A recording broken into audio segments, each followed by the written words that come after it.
Hello and welcome.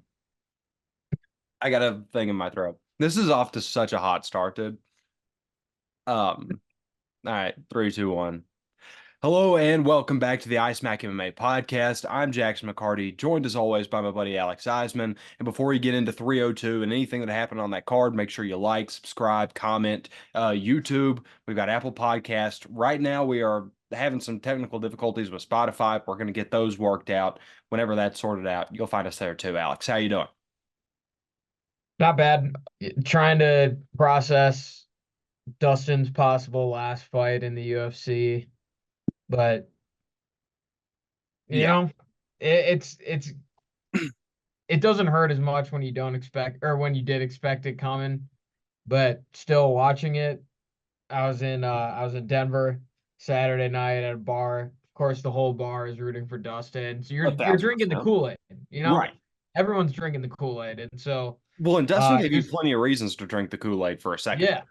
No, he fought well. But yeah, it was a lot of fun just being out there, being on the same page as everyone, rooting for Dustin. But you know how it goes, man. there. Well, How and about you? How about you?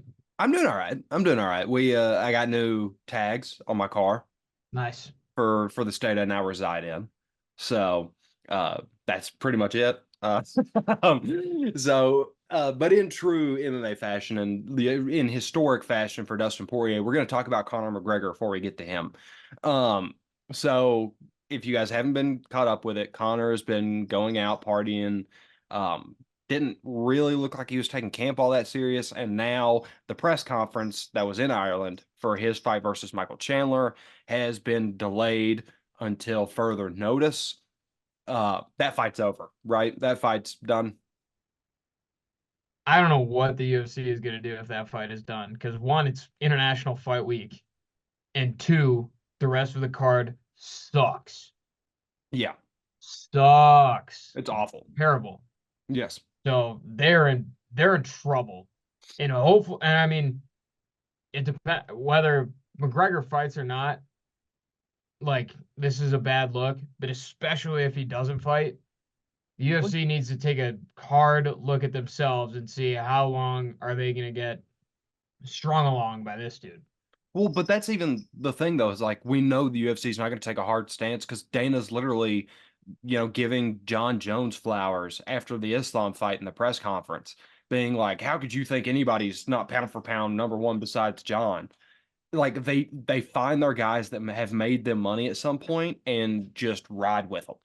So even if Conor completely screws the company over on their biggest week of fights in the year, they're still gonna do all the proper 12 sponsors. I'm sure Dana will be in a commercial soon. Like it's ridiculous that they've enabled this guy to act like a child, like a legit child.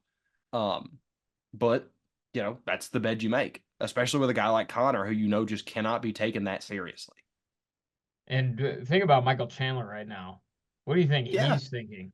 Well, he's probably sitting there like, oh, I have to fight like some backup now. Like I'm gonna have to go in here on however many weeks' notice and fight some dude that's not gonna make nearly the money on a card that I'm now gonna be expected to carry with a paycheck that I was supposed to get from Conor. Like if Conor doesn't ever actually make it to the cage for Mike, I hope he at least pays his cut of what his gate would have been. But I mean, he won't because he's not particularly respectable as like a human. But like, if you're gonna waste a man's time like this and take what is genuinely multiple paychecks out of Mike Chandler's bank account because he's been waiting on you, um, at least pony up and make it worth his time.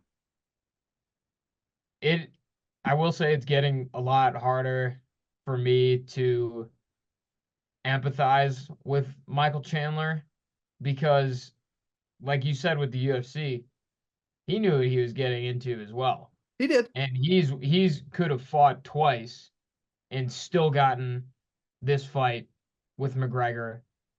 I think, yeah, it might be I might be wrong to feel this way, but like I don't know. I just feel like when you put your chips in the Conor McGregor basket, who's such a such a wild card with what he's gonna do, like very unreliable.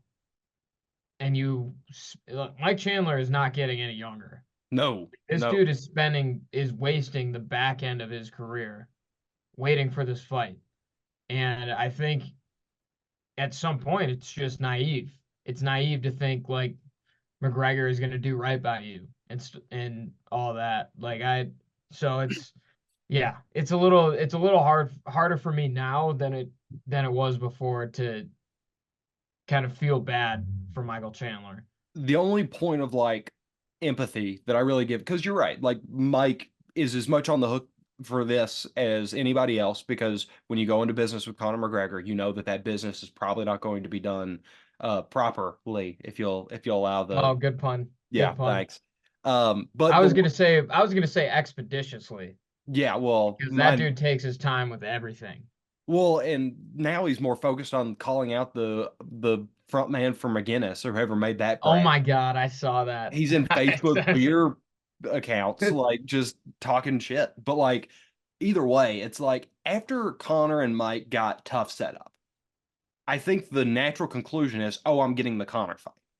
And then when that gets pulled off your plate and you know how much money you lost, and it's like, oh, do I wait 4 months? Now, granted, it's been a year now since that's happened, but it's like, oh, do I wait 4 months for Connor to get off dope and in the cage and get this giant paycheck, or take this a random fight against somebody that like I can stand and bang with or whatever? Oh, I'll just wait, and then the Connor wait just becomes so much longer. Now, Mike should have dipped out of this, 6 months ago, but like I do at least understand, because he was quite literally, the company set it up in their series that they're like, hey, the two coaches of this always fight each other.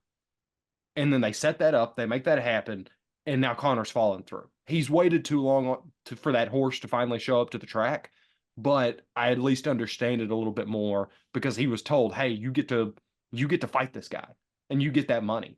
And it's just now it is what it is. Mike has not fought since November 12th of 2022. Yeah, like that's absurd. For context, I started my job September 19th of 2022. And how many fights did he have just from whenever he entered the company to that point? Like three, four? 5. And Dan that Hooker, Oliveira, Gaethje, Tony, Dustin. and he joined the company in 2020, right? 21. So yeah, 5 fights in that short of a span. But that's what Connor is like a drug, dude. It's you get this promise of all this money, and then all of a sudden you're poorer than what you should have been. You've wasted more time than you should have, and all you've got is promises that were not held. So yeah, I would like to be done with Connor. That's never been a secret. I think I've been pretty vocal about that on this podcast. I hate that Mike was the guy that got caught up in it, but like you're right, it's anybody who touches him, be prepared to have your time wasted because that's who he is. Yeah. And it just sucks because Mike Chandler is like that dude was not far removed from fight of the year with Gaethje. Yeah, The insane knockout over Tony. The Poirier fight was great too. That was an phenomenal. amazing fight. Came out and made a mega statement against Hooker whenever he debuted. Like he had, even if his record was not great, the Charles fight was great. Like Yeah, he had Charles on the ropes. he did, and then Charles put him out. But like that's the magic of Mike Chandler. Like every time he got into the cage, he was starting to give Justin Gaethje a run for his money for who you got most excited to actually see fight. And now we haven't gotten to see that guy fight in almost 2 years. Like that's absurd. So hopefully he quits it like a bad habit and he moves on to the next guy. But I mean, you're in the game this long. Why not just keep waiting, right? Yeah, What do you do? yeah. It's a pride thing, I feel like almost. Yeah, it's because it's like, oh, well, you're going to be the guy that turned down the Conor McGregor money. It's like, no, I just sat here and waited for 2 years and he never showed up. It's like, what do I do? But all right, let's venture forth. We've got what, 6 fights to talk about from this card. This card got shuffled like crazy. Yeah. Worth I mentioning. didn't even realize Almeida wasn't on the main card anymore until I saw him on the prelims. Literally, like I looked up and I was just like, how did this get so disorganized? Because I went back to look at our predictions. Of course, those were in the working order. But we'll start with the one that did not move. Islam Makhachev, Dustin Poirier. We slightly, went into it, but I want to give you I think my favorite take from this card. I am glad Dustin didn't lay his gloves down in the cage because I don't want his last image in an octagon to be with those disgusting gold gloves. I would have been upset. I'm not a DP fan. I'm not a Dustin guy. Oh, But you're not a DP guy? yeah, that sounded a little bad. I'm not a diamond guy, but I would have been sad for all the mouth breathers like yourself if his last image would have been laying down the gold gloves. Those gloves were gross.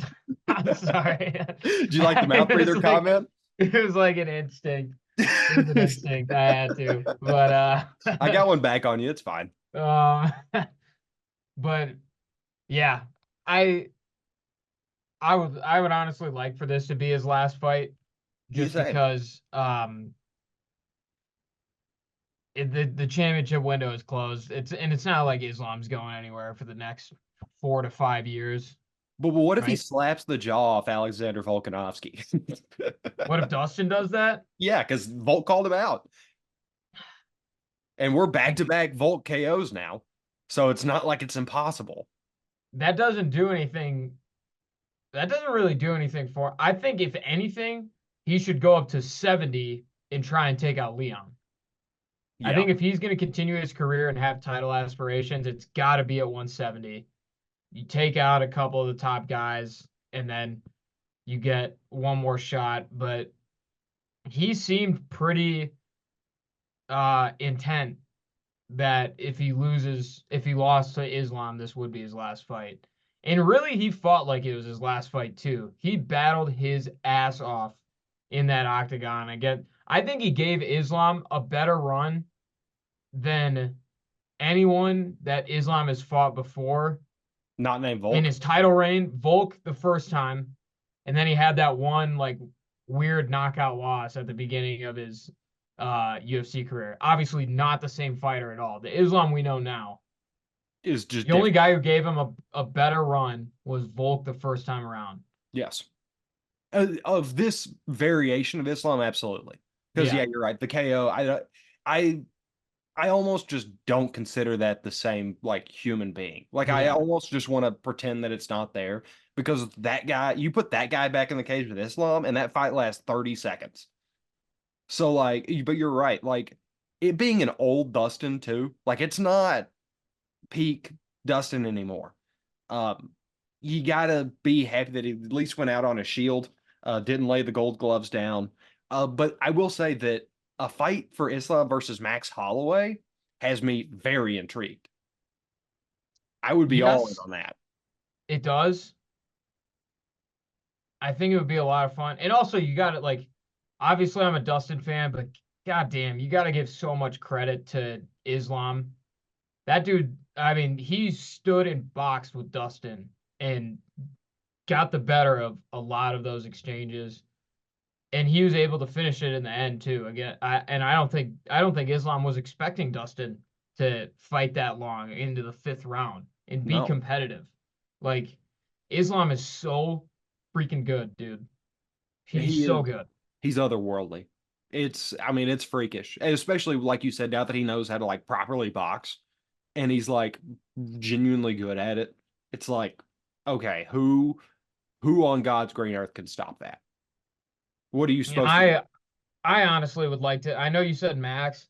I would like to see him go and challenge Leon for the belt. I would like to see him try and get 170. I would too, but I think you need to at least fight Armin first, Yeah. and then I would like the Max fight. But if it waits till after a Leon fight or whatever, like I'm not gonna be mad at that because I think Leon and Max offer kind of the same general idea. Like I know Max is obviously colder, but like you're pretty much getting the same style, and you're probably going to a very similar camp for those two guys. Yes, I guess, but like I Obviously, don't. I think Islam. I think Leon would give Islam a lot of problems. he would. He absolutely. I don't I think he beats him, but like I think that that's probably the toughest matchup in the company, like reasonably within distance. Yeah, and I guess it depends on who ends up holding. I mean, because I don't think Leon Bilal is a guaranteed result either. I think No, Bilal could win that. but I think Obviously you Bilal got gets murdered against Islam. Islam. Yeah, Yeah, 100%. Yeah, but like you think about some of the other guys at welterweight, Kamaru still exists. I don't even know what he's. I don't know what his plan is, but um, yeah, you got Shavkat, you got I mean, I hate to say it, Ian Gary's fighting really well. yeah, Like you have a like that's a really talented division. Um, but yeah, I think Leon gives Islam problems just with his size, and I think he's a better boxer than Dustin is. He's shown really good. He showed great takedown defense against um, Kamaru and Colby, mhm. and we're going to see that tested again, certainly, I'm sure, with Bilal too. But Yeah, yeah, Islam has 100% earned the right to fight for a second belt, I think. yeah. Oh yeah, he's not been like super like desperate for it too, which helps. Like a lot of these guys, as soon as they get their belt, they're like, okay, let's go up to the next one and see how many of these I can collect. It's like, well, no, Islam's actually like trying to clear out this division and make it very present that he is the best that this division has to offer, and then you can move him up. But okay, I mentioned Dana giving John Jones his flowers. Now I want you to do the same for me with this next fight because, like, I think I pretty much had this perfect. Yes, I mean, that was yes, Sean Strickland, Paulo Costa. Obviously, big Paulo guys on this podcast, but Sean's style, dude, is just so. I don't want to call it gross because that's a disservice, but like, also, can we just acknowledge that he's vertical Colby Covington? yeah. He's boring, but like people love him. But instead of it being like on the ground, it's just kind It's of just striking. It's yeah, just just jabs. kind of slapping dudes for 4 minutes Yeah. 55, and then like just yeah, like just doing some crazy stuff out of nowhere. Um, but yeah, it was just Paolo started gassing because he's not built to go, late rounds, and Sean is. Yeah. I Sean's style is, and I was saying this during the fight too. When I was out, I was just shaking my head. I was like, God, he's just tough to figure out. Like it's tough to figure out how to attack him. And I think the funny part of of him and Dreekis, and the reason why Dreekis had so much success is because he's like the same way. Right. He's the same way. Sean had to dumb his style down to fight Drinkus because he was like, wait, hold on. What do I need to approach here? Whereas Yeah. Sean can generally just control tempo against most everybody else. And yeah, I gotta give it up to him, man. He's a lot better than I thought. I was still I feel like disrespecting him after he fought Izzy. I was disrespecting him after he fought Dricus. Um, but then you see him go up against a clearly lesser fighter, and you're like, holy shit, this dude is one of the best, the one Which, of the best in the division. right. Well, and that's the thing. It's like if if you could drop Sean Strickland 10 years back, he's probably the greatest champion of all time because he is so just awkward, but he is talented and he puts a lot of work in. Now, there's just so many dudes that are freaks of nature that like I don't think he's like actually world title material in this day and age. Not to discredit him, and obviously he has been a world champ, but it's like he's just so good against anybody that's not elite. And like Paolo without his like real chase you down, knock you out, drag you through the streets kind of style, he's not elite. Hopefully he finds that. He's been talking a lot of game on Twitter. I'm sure you've seen that. Yeah. But yeah, I mean, if you don't have that fire and that like genuine ability to just chase somebody like Poetan, when Poetan knocked Sean out, it's because he marched right through and stuck him. And if you don't do that to Sean, you're just gonna get dink and dunked for 25 minutes or 15 minutes or however long your fight is. Yeah, and that's you might not like it, but we've seen it be effective with a lot of guys, especially in the last several years. Like people were saying Habib wasn't an exciting fighter. And Sure he like was. that dude was, but it's just because he's a extremely high level wrestler and people weren't excited by that. Like I, you have to look at what Sean is doing and see like this was the first time. Like I knew Sean always had a weird style, but this was the first fight, even not even the Izzy fight. This was the first fight where I was just like, wow, he is really like in his opponent's head. Like the Izzy fight, I feel like he just like Izzy was just off. Like I feel like he could, if he wanted to, he could have, but he was just like not all the way there. Paulo, like from minute one, I was like, he is not going to have any answers for him. he has, yeah, yeah. It looked like Paolo legit had no clue in the cage. Like when Izzy kind of had that, but like Sean was also being way more aggressive with Izzy. Yes, He that's was true. just he was letting Paolo make mistakes that he could capitalize on.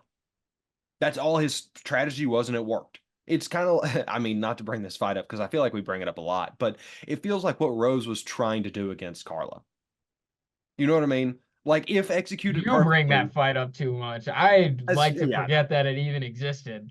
I know, but You're the like one who keeps reminding me that that happened. but it's a good reference point because that's what it because like that lack of activity, it was to try to do this. Now that didn't happen, but like this is the perfect picture of what.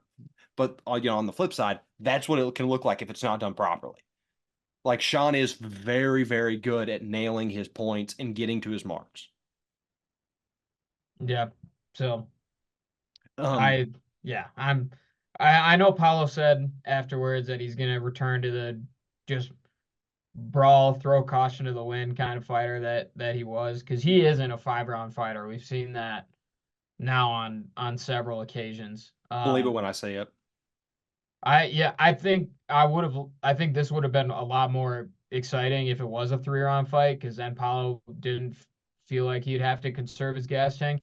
And that's what I was saying last week. I was like, if like Paulo just gets his hands, he hits Sean with a clean shot, it could be lights out. Yeah, Um, and I think he he said it. And honestly, I respect him for just saying like hand up. Like I was way too worried about conserving my energy than actually going out and winning the fight. So, um, I hope he's about it in his next fight. I imagine it'll be a much more winnable opponent because yeah. he's fought 2 former champs and or really 3 former champs if you count Rockhold, but Rockhold's different because he's old. About to But say, two recently former champs in Strickland and Whitaker. Um, and so I yeah, hopefully he just gets someone a little easier next time. yeah, it should be a bit more. He'll probably get like a fight night headliner type of deal, if I was Mhm. guessing. Um, but all right, away from Sean's precision and like ability to like genuinely control the tempo for 25 minutes, Kevin Holland just grabbed a limb and snapped, as I called him in my group chat, Michelle, a bunch of letters arm. Because I wasn't gonna try to spell out all that. Shout out Michelle Jacek. But yeah, that was.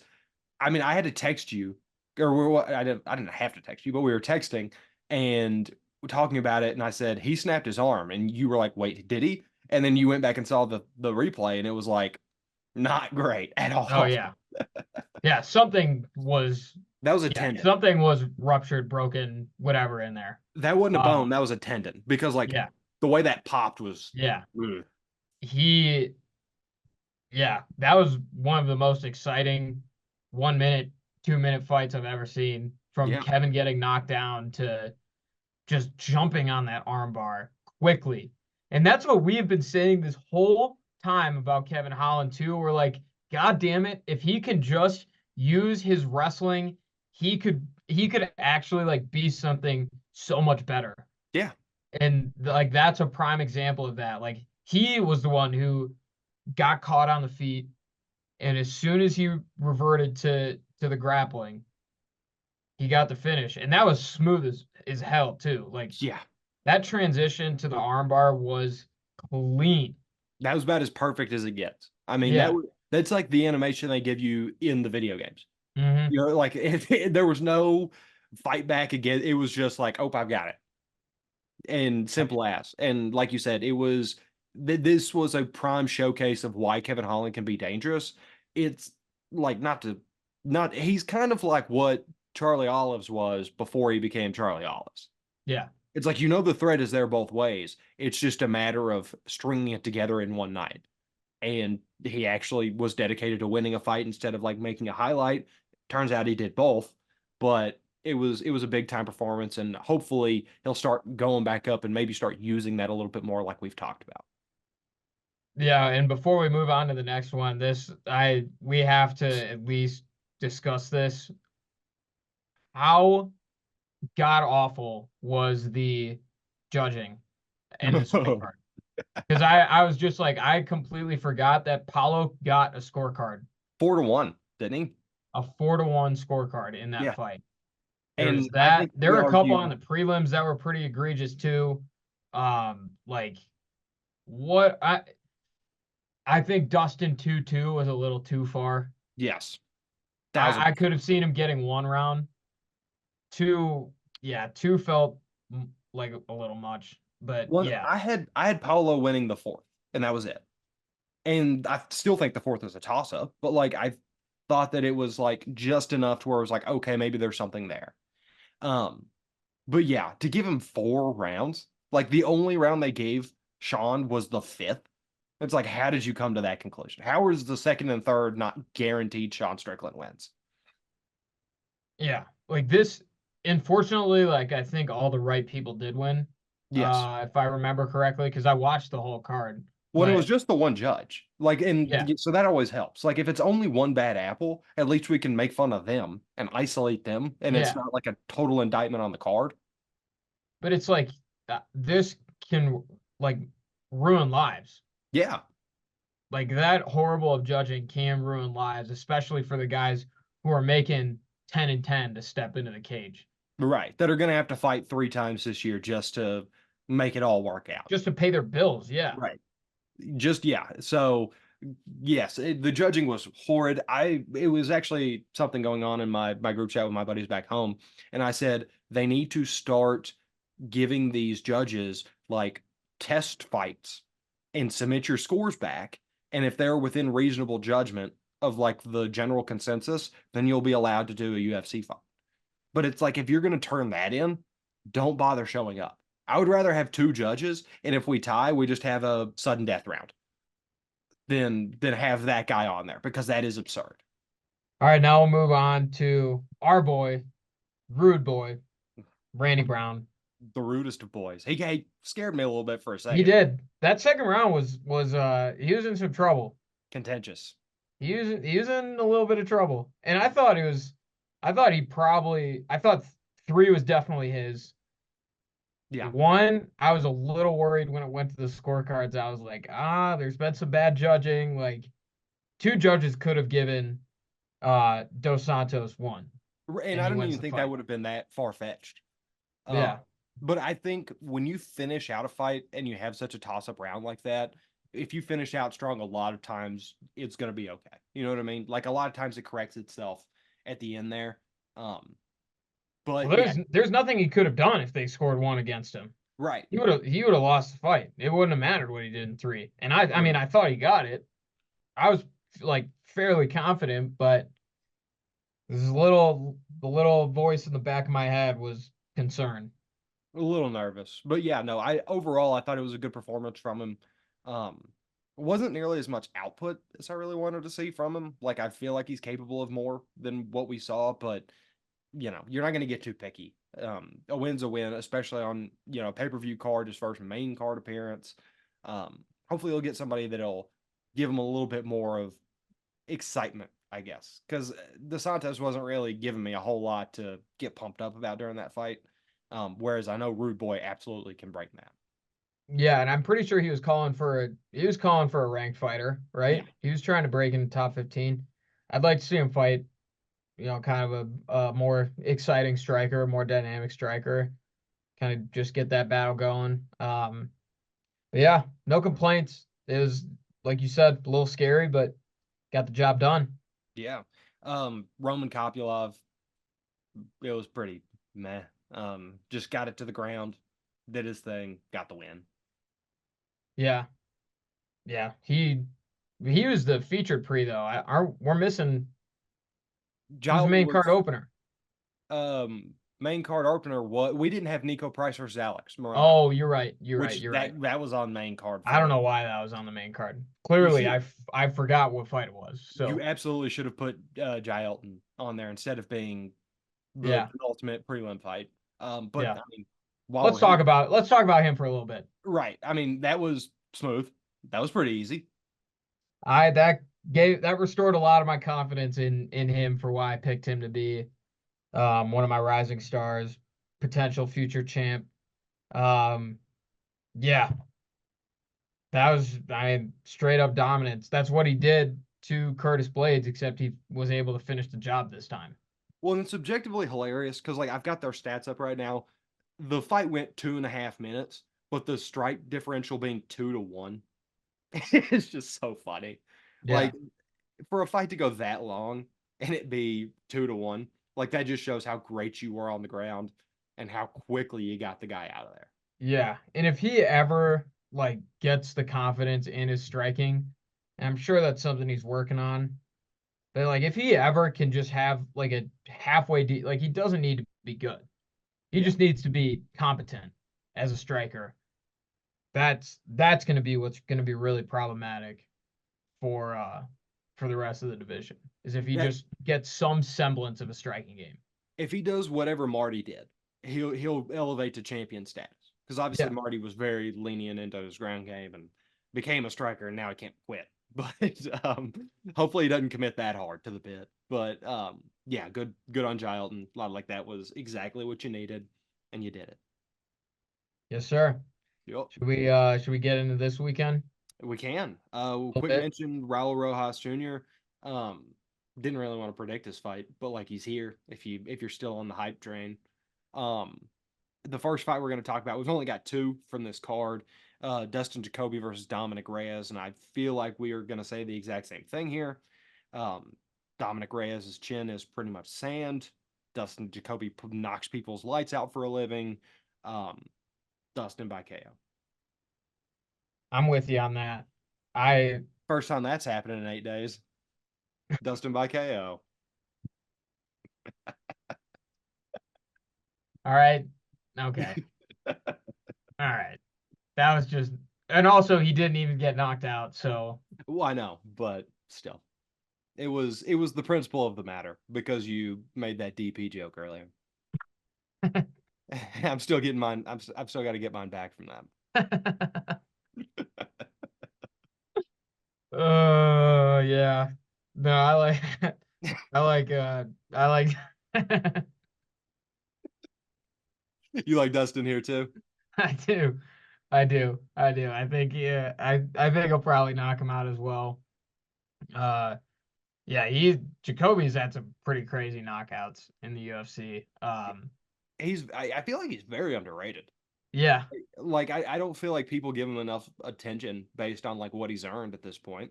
Yeah. I mean the Roundtree fight was pretty tough, It but was that's another guy who just like has crazy knockouts too. another Um very underrated guy.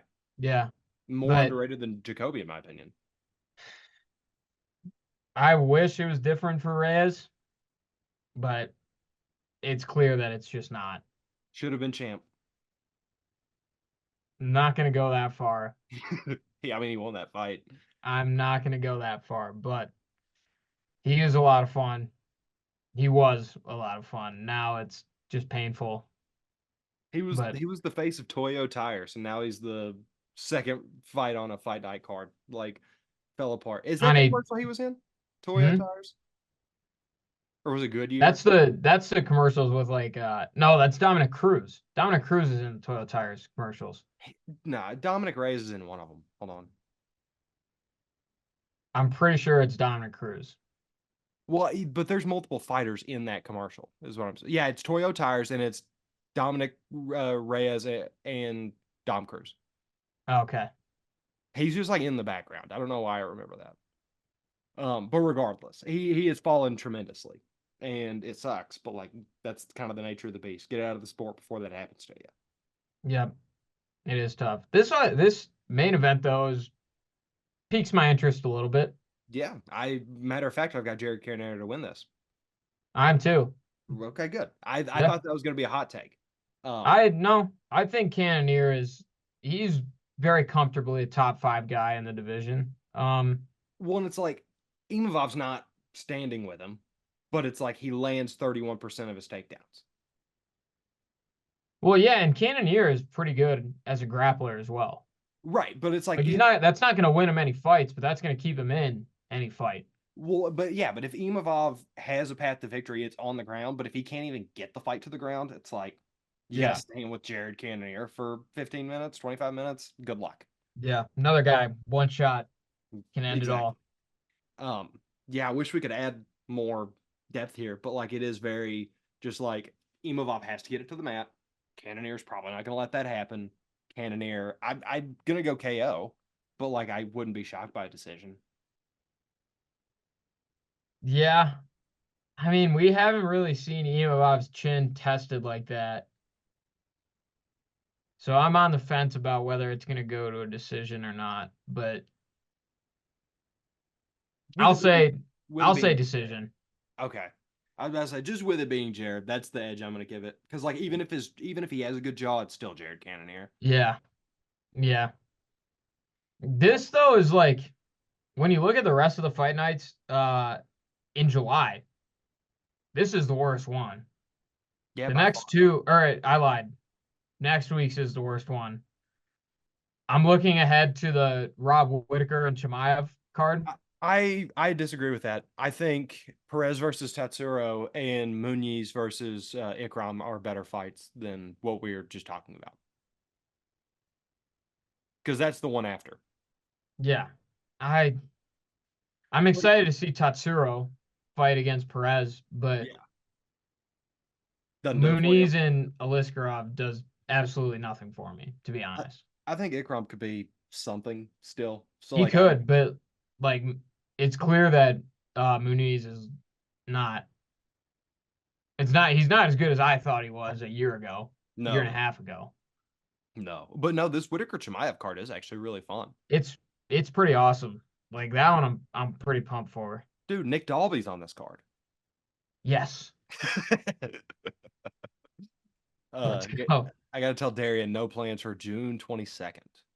All right. Gotta Nice. watch Nick Dalby. Gotta watch Nick Dalby highlights as soon as I wake up. All right, Alex. Whenever Nick Dalby's fight gets here, where can they hear us talk about it? YouTube, Apple Podcasts, Spotify. Please fix whatever is going on so Yeah, we can we can do that too. Fox 19 Jackson on Twitter. Alex oh, Eisman KGWN on Twitter. look at We'll that. see you next week. Yes, sir. We'll see you.